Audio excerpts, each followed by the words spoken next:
อายสุดใจดีทานผู้ชม FC แฟนคลับมีจิตใจเอื้อเฟื้อเพื่อแผ่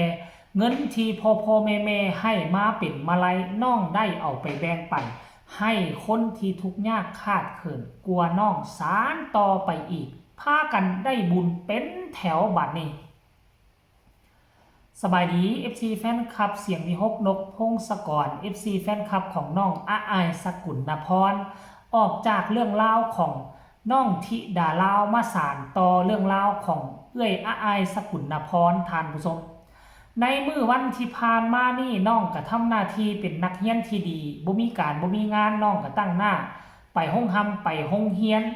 แต่ว่ามื้อวานนี่เห็นคลิปหนึ่งที่เล็ดลอดออกมาซึ่งเป็นคลิปสั้นๆบ่คิดบ่ฝันว่าอายน้อยจะมีนิสัยเอื้อเฟื้อเผื่อแผ่ขนาดนี้ มื้อวานนี้ในขณะที่กำลังจะเดินทางไปโรงเรียนเนาะแล้วก็จะไปเฮ็ดกิจกรรมร่วมกับครูบาอาจารย์อยู่ทางโรงเรียนเพื่อจะไปเวียนเทียนเพื่อจะไปให้ต้นเทียนอยู่ทางวัดทางวาเพราะว่ามื้อนี้เป็นมื้อออกพรรษาทางโรงเรียนประเทศไทยนี่ก็พาลูกศิษย์ลูกหาจัดกิจกรรมเนาะเพื่อปลูกฝังให้น้องๆนักเรียนหนึ่งในนั้นก็คือมีอายอยู่นำเพื่อให้ฮู้เคารพธรรมเนียมรักษาฮิตของประเพณีอันดีงามเอาไว้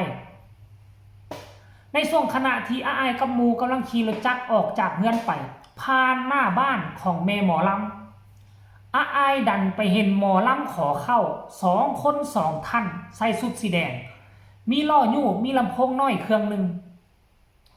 อายบลอซ่าเลยอายบลอซ่ากับหมู่ได้ควักเงินในกระเป๋าผู้ละ100 บาทเอาไปยิบไปยืนให้กับหมอลำขอเข้าเป็นอย่างอายจึงเป็นแบบนี้พวกเจ้าฮู้บ่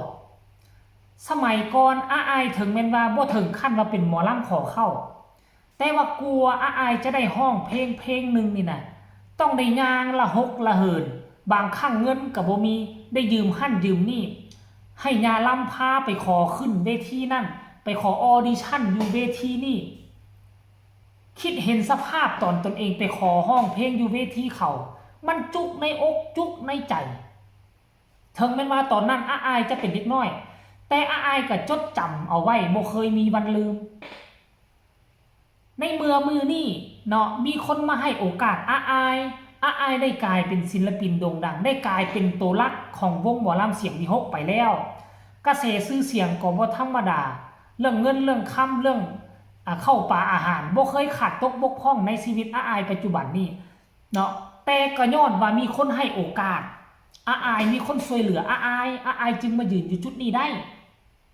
เพราะฉะนั้นแล้วอายมาแนมเห็นมาพานเห็นหมอลำขอเข้า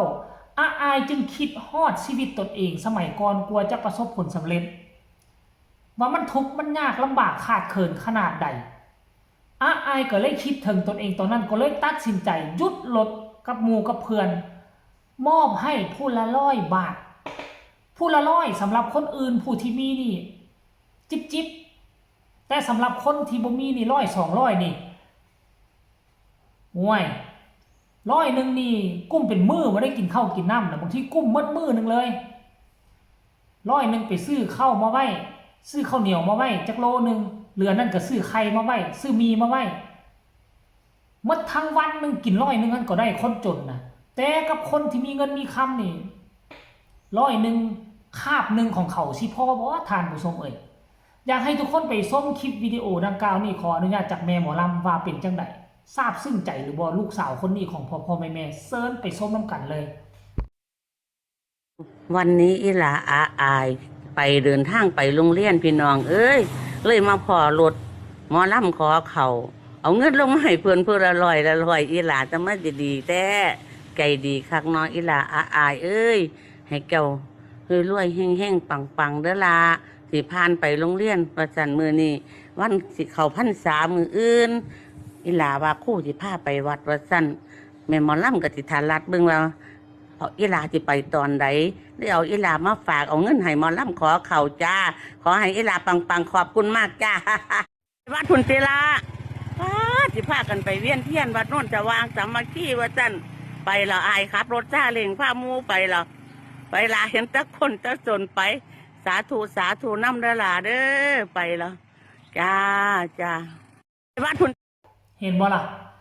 เงินมาไล่ที่พ่อแม่น่ะอดทุกข์อดยาก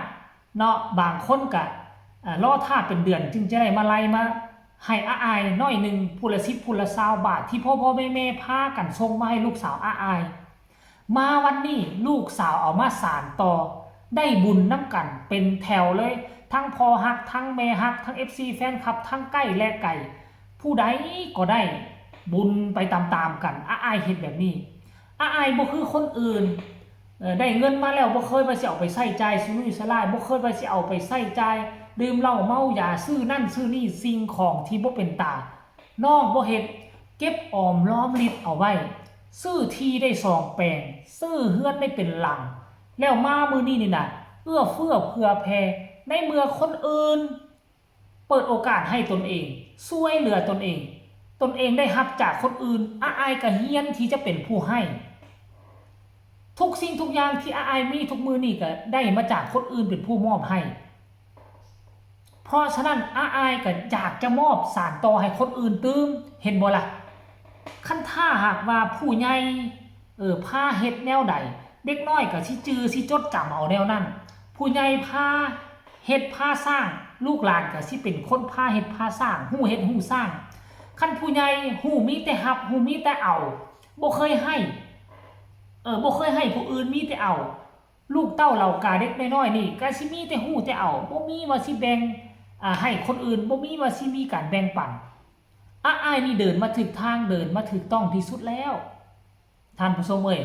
พ่อแม่บ่ผิดหวังแท้ๆสอนอ้ายมาทั้งบอสนกบอสนูทั้งยาล่ำสอนอ้ายมาก็สอนได้ดีแล้วอ้ายก็ยังสามารถเป็นแบบอย่างของสังคมได้เด็กน้อยรุ่นเดียวกันหาครูจับยากที่จะเป็นแบบอ้ายหลายคนมีแต่จะเอาบ่มีว่าสิให้ผู้อื่นแต่อ้ายนี่น่ะถามว่าชีวิตอ้ายนี่รวยแล้วบ่รวยก็พอมีอยู่มีกินแต่อ้ายก็แบ่งปันพอบ่รวยพอมีอยู่มีกินบ่ถึงขั้นเข้ามาทุกข์ยากก็เลยแบ่งให้ข้าเจ้าไปซะเพราะอีตนข้าเจ้าได้2 เท่าใส่สุดแดงยู่ล่อมาน่ะห้องเพลงขอเข้าน่ะท่านผู้ชมโอ้ยน่าสงสารเอาก็ขอให้อ้ายโด่งดังเปรี้ยงป้างขึ้นไปก้าวหน้าขึ้นไปเรื่อยๆก็ขอให้หมอลำขอเข้าแม่ทั้ง2 ท่านมีสุขภาพร่างกายแข็งแรงถึกหวยเบอร์ใหญ่บ่ต้องมาเลาะแบบสิมันทุกข์มันยากเด้อแม่ทั้ง2 คนสำหรับคลิปนี้ก็ขอคนละ1 ไลค์1 แชร์เช่นเก่าเช่นเคยใครเป็น FC เสียงวิหก FC RI ต้องกดไลค์กดแชร์ผู้ละ1 ไลค์1 แชร์ที่สำคัญกดติดตามและบ่ต้องกดข้ามโฆษณาผู้ใดต้องการกำลังใจให้RIส่งมาได้ทางใต้คอมเมนต์สำหรับคลิปนี้ลาท่านผู้ชมไปก่อนสบายดี